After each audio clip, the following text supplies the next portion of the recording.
पाठ 9 गति तथा गति के प्रकार। हमें दैनिक जीवन में अनेक वस्तुओं में हलचल होती हुई दिखाई देती है। हम हलचल करती हुई वस्तु को गतिशील कहते हैं। किसी निश्चित समय में एक स्थान से किसी दूसरे स्थान तक होने वाले विस्थापन को उस पिंड की गति कहते हैं। अब हम गति के प्रकार की जानकारी प्राप्त करेंगे। नंबर 1, रेखीय गति। रेलगाड़ी तथा सड़क पर दौड़ने वाले विभिन्न प्रकार के वाहन एक ही दिशा में अथवा एक ही सरल रेखा में चलते रहते हैं। हम कहते हैं कि इन वाहनों का एक ही रेखा में विस्थापन हो रहा है। इस प्रकार होने वाले विस्थापन को हम रेखीय गति कहते हैं। परेड करने वाले सैनिकों की गति और फिसलपट्टी पर फिसलने वाली लड़की की गति की अगर हम तुलना करें तो हम पाते हैं कि परेड करने वाले प्रत्येक सैनिक की गति एक समान होती है, उसमें जरा भी अंतर नहीं दिखाई देता। किंतु फिसलपट्टी पर फिसलने वाली लड़की की गति एक समान दिखाई नहीं देती।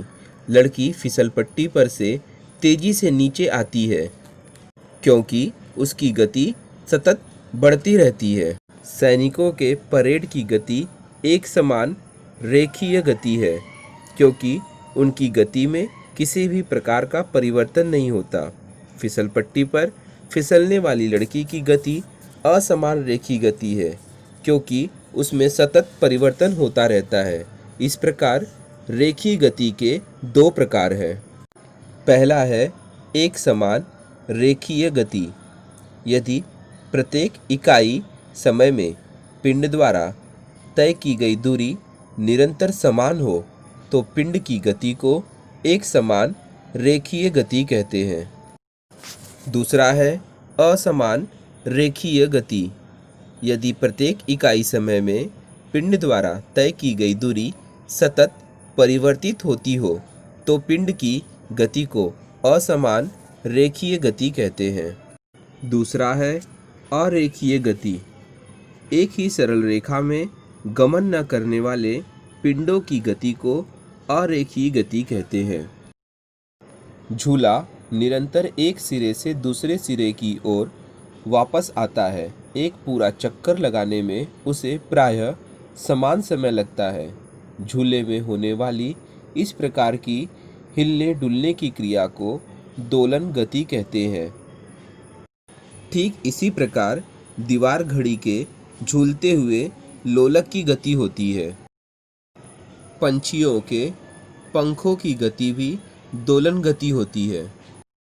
पिंड के दोलन द्वारा उत्पन्न होने वाली गति को दोलन गति कहते हैं। घड़ी की सुइयां वृत्तीय मार्ग पर घूमती हैं। ठीक इसी प्रकार पंखे की पत्तियां और आकाश झूला भी वृत्तीय मार्ग के सापेक्ष अपना चक्कर पूरा करता है।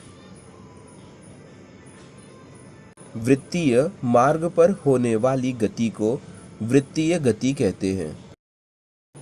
जिस गति में गतिशील पिंड एक निश्चित समयांतर में किसी विशिष्ट बिंदु से होकर बार बार गमन करता है उस गति को आवर्ती गति कहते हैं। तितलियां निरंतर एक फूल से दूसरे फूल पर जाती रहती हैं। उनकी गति की कोई निश्चित दिशा नहीं होती। ऐसी गति को यादृच्छिक गति कहते हैं। जिस गति की दिशा तथा चाल सतत बदलती रहती है उस गति को यादृच्छिक गति कहते हैं। इकाई समय में किसी वस्तु द्वारा तय की गई दूरी को उस वस्तु की चाल कहते हैं। चाल बराबर तय की गई कुल दूरी बटे दूरी तय करने में लगा समय।